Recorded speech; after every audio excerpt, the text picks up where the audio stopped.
It is so great to talk to Aspen Ladd again. I feel like this is a bit of a deja vu. We're talking about a fight with Macy Chiasson coming up here on October 2nd at UFC Fight Night. Aspen, good morning. How are you? Pretty darn good. Excited to finally be here again, but I don't want to jinx anything. Mhm. Yeah, and obviously really good matchup here. Before we talk about the fight itself, I know you saw my interview with Macy, so I wanted to give you a chance to respond if there was anything in there that, maybe you didn't like or whatever. It seemed like she gave you a lot of respect, but I know there's some stuff you didn't like. Honestly, I don't pay attention to that kind of stuff. I really don't. We're gonna fight. I mean, there's no bigger just oh sorry, he's Oh yeah, you got some company, of course. No surprise there. yeah, but it doesn't matter. I've never been into any kind of shit talking or even paying attention to the stuff before a fight. It's like I'm gonna end up fighting the chick anyway. What's the point? Yeah, exactly. Okay, well, that's a good way to look at it. How was it having to reset everything? Because you were like, what, 48 hours away from fighting, and then the fight was off because of her injury. It was the last weight cut. So they got me, or Dave came in and let me know the fight was off right before we did the last water cut. And I was like 141 pounds, feeling great. It was very, very emotional. I bet.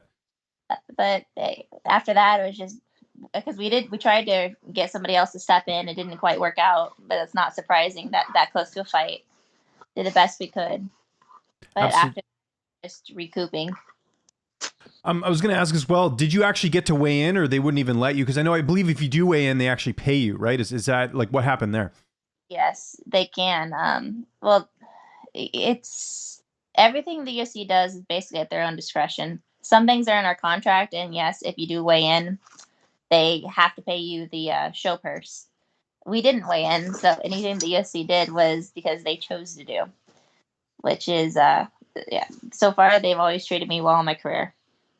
Understandable. Yeah, totally. And was there any hesitation taking this fight again with the fact that I know you'll fight anyone, but just with what happened last time so close to the fight, was there any hesitation of fighting Macy again when they had offered you the sort of the rescheduled fight? It's always in the back of your mind, but yes, even right now, I feel like I'm not going to get excited until we're literally walking out to the cage. But it's still the fight to take, and we're going to do the best we can here, and hopefully everything goes smoothly this time. Absolutely. Style wise, how do you look at this fight? You've had a little bit of extra time now, obviously, to prepare for her. So what have you sort of learned about her as an opponent in terms of the style matchup? Willing to engage everywhere. She's pretty good everywhere, and she likes to strike, but she won't necessarily disengage the other aspects of the sport. So it should be a little bit of everything in this fight.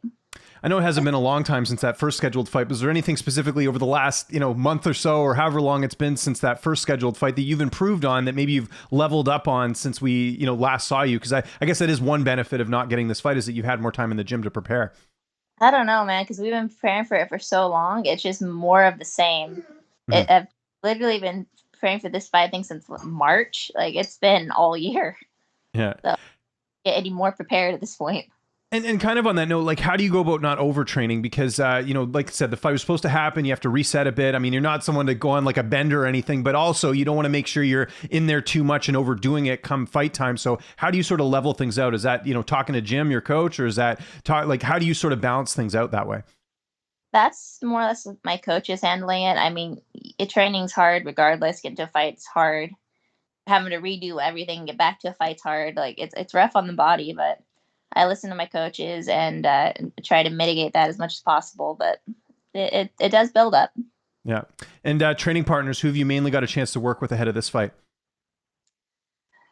So a lot of the same as for, well, I was gonna say last fight, but it's the same fight. It just never happened. Same thing, same teammates, same giant Amazonian woman. Like it's just honestly, it's like this long road of just the same stuff. Yeah. Well, reason I asked, I know Fluffy, I know he hurt his hand or he had some sort of injury. And, so I don't know how much you got to work with him this camp. And then who else did you get to work with as far as like bodies in terms of actual names that you got to work with?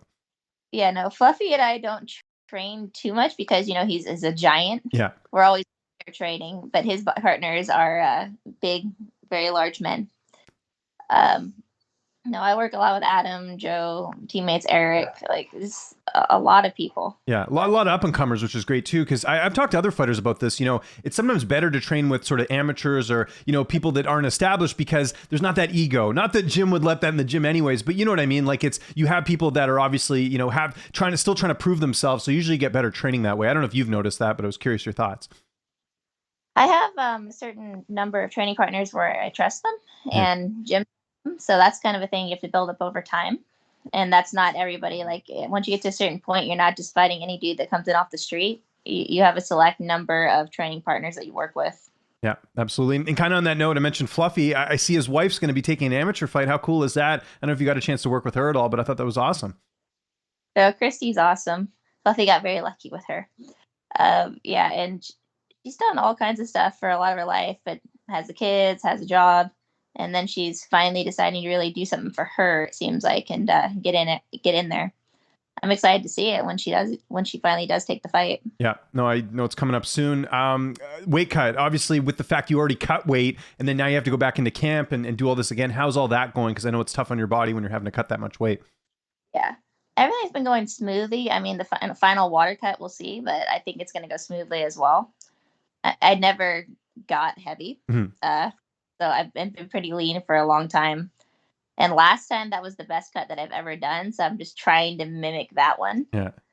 Hopefully everything goes exactly the same way. And right now it is. Everything's on track. Yeah, and if I remember correctly, because I think you told me this in the last interview, they actually send the meals to the gym because like it would be a real pain for them to send them to your place because you're up in the mountains, right?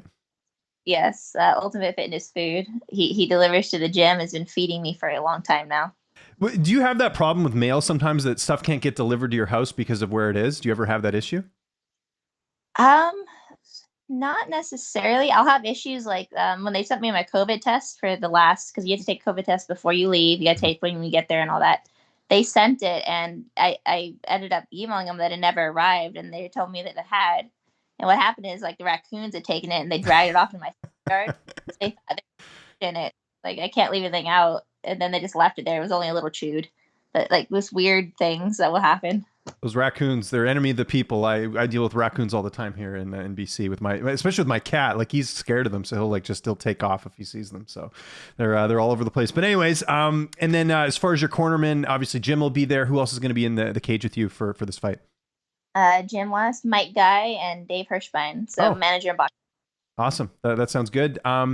Where have people failed against Macy in the past? Macy, I think just, a couple losses in the UFC, but overall her record's pretty good. Where have fighters failed in your opinion? I know you don't put too much focus into the opponent, but from what Jim's told you, where do you sort of see a path to victory? That's a very good way to phrase that question. You notice I did it a bit different this time, so there you go. Well, we'll have to wait and see Fight Night. Exactly. There we go. Okay. Figured as much. Obviously, there's the big fight with Amanda Nunes and Juliana Pena that has now been rebooked. I was just curious how you think that fight plays out with Amanda looking to defend her title. There's another couple of important ones coming up that have also been rebooked. I think, what was it? Miesha and Ketlin just fell out last night. Yep. And then Aldana versus who fell out? Oh, Aldana versus Jermaine fell out. So those fights all matter in this division. So all these women need to get rebooked, and we need to see how every single fight plays out. And in terms of the implications of this fight, a win here, where does that sort of put you in the grand scheme of things? Because I got to imagine that's got to put you, pretty close to the top, if not maybe even a title shot here. Is that kind of what you're thinking? I know you don't worry about that stuff, but I'm sure you're also aware of the implications of this fight. Honestly, what I would love after this fight, and I don't really want to look further than it, but I would love to fight Miesha. I mean, that's one of the biggest names in female MMA, and she came back. Who wouldn't want to fight her? Absolutely. I know Jim had mentioned this, so I don't think I'm saying anything out of line here, but I know Miesha was one of the opponents you were looking to fight, and then she got booked against Caitlin Vieira. Were you a little surprised by that? I was, in the sense that, I think you're a lot bigger of a name than Caitlin Vieira is, so I'm not sure why that was a fit for her and not yourself. A little bit, just because she's been saying a lot that she wants to make the title run. It would have made more sense for her to try to get me than it would have Ketlin. But Ketlin's a very tough opponent. That's not an easy fight. Yeah. And if she comes out of that with a win. And it's my understanding, I think they're rebooking that fight because there's just a COVID issue with Miesha. So I think that fight will happen. The Aldana and GDR fight, I don't know if that is getting rebooked. We haven't heard anything yet on that. You got any insight? I'm sure you're paying attention to the division a little bit. I'm paying attention, but I don't know what happened with that one. I don't. Do you know if somebody got injured? Or if it's COVID? Like, I'm not. I have to go back and double check. I think it was an injury though. I don't think it was COVID because we would have heard about, hey, we're going to reschedule the fight like with the Miesha, but the Miesha fight. But with this one, I think it was injury related if I'm not mistaken. So we'll have to well, keep tabs on better that. than for my fight and Misha's fight to be done. Yeah. And, Happen. And just, I know it's not your division, but 145 seems to still be a thing, right? They've rebooked, or they booked Holly at 145 to take on Norma Dumont. They've got Felicia Spencer. They re-signed her. She's obviously fighting there. So it seems like featherweight is alive. Do you get that sense as well? And I also think that could be tied with the fact that maybe they're trying to bring over Kayla Harrison from PFL. They are. They're going to try to bring her over eventually. And there's also they're not going to fight Holly again in that division after this fight. If she wins, it's going to be a title shot automatically. They just need people for Amanda in that division. That's my opinion. I don't know if that's true. Yeah. No, that's why I asked. So getting the Aspen Ladd opinion there. And I know in the past you've talked about potentially going to 45. I would imagine because of the implications of this fight, stay at 135, see how this goes in terms of, getting towards a title shot. And then maybe down the line, 45 could be an option as well. Because I know that's something you've expressed in the past. I'm game for both, and it's just I can't go back and forth quickly. Mm-hmm. It's got to be something where if I'm going to do it, I need to know, and then I have to have a while to get back to 35. Yeah. So something that's going to take a process, but yes, I'm completely willing to fight both. And what have you made of Kayla Harrison so far? There's a lot of hype behind her. Justified. I mean, you look at some of the performances that she's had, but I mean, maybe the one area people could critique is the level of opposition, but that's also because there's not a lot of lightweights out there for her to fight. So what have you made of her run from what you've seen? She's very talented at what she does, and obviously one of the best in the world at what she does. But yeah, it's the same as anybody else would say. You got to see her against real competition first. And is that a fight you see with yourself and her down the future? Just with if she does come over to the UFC, that seems like a pretty big fight. It's never something that I've considered because she's not there right now, mm-hmm. and I'm not fighting 45 right now. But who knows? There you go. Just wait and see, as you say. There you go. Hiking. Let's talk about that. I've been trying to pay attention. How have the hikes been going? Any restrictions or any, because obviously you don't really have to worry about the COVID stuff up there because no one's really monitoring it. But how's the hiking been going? Oh no, the only restrictions were because I was evacuated for like almost 3 weeks, and then they closed the national forests. So where I live in El Dorado National Forest, or right on the edge of it, and that's closed technically until the 30th. So anything that's going on, we're going to keep that under the radar. Yeah, for sure. Yeah, but no, the hiking, and they just opened the highways around my house. So I'd had to drive like 2.5 hours to get to places that usually take me 30 minutes. Really? Oh, that's nuts because you had to go around, right? Hmm. So Highway 50 opened a couple days ago, and I took that last night and went over and hiked 11 miles somewhere where it usually take me a lot less time, but it was worth it. But it's just been a little bit difficult because I've either been evacuated or everything's been shut down and closed off. That's right. Yeah, I forgot about that. And by the way, hopefully nothing got affected on your end. Was your house okay with everything? Yes, I'm very, very fortunate. Okay, that's good. Now, so that also impacts practice, right? Does it take you longer to get to practice because of all the different routes? No, so it's only getting up. My house is where they basically closed the road after the first 3 weeks. So the first 3 weeks I couldn't get up here. I was staying with my grandma, who's awesome. But I was able to, now that I'm here, getting down the road is just fine. But they closed it like 5 minutes past my house. So I see. Or there's a connector road that goes to the other highways right next to my house. Also, it's all burned up. Everything's closed.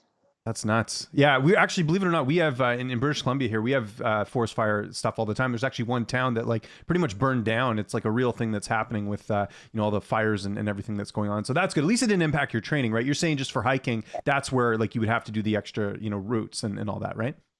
Yes, the extra driving was just for that. And training wise, I stayed with my grandma, and she's great. And that's 10 minutes from the gym, so I didn't miss much. Yeah, that's good. Aspen, thanks for doing this. I know you got you out of bed, and I feel very bad about that. But thanks again for taking the time as always. Anyone you want to thank, any sponsors, any social media you want to plug, I'll give you the last word. I'd love to thank Roots Apothecary for taking care of everything, my sore body and everything else, and Ultimate Fitness Food for feeding me.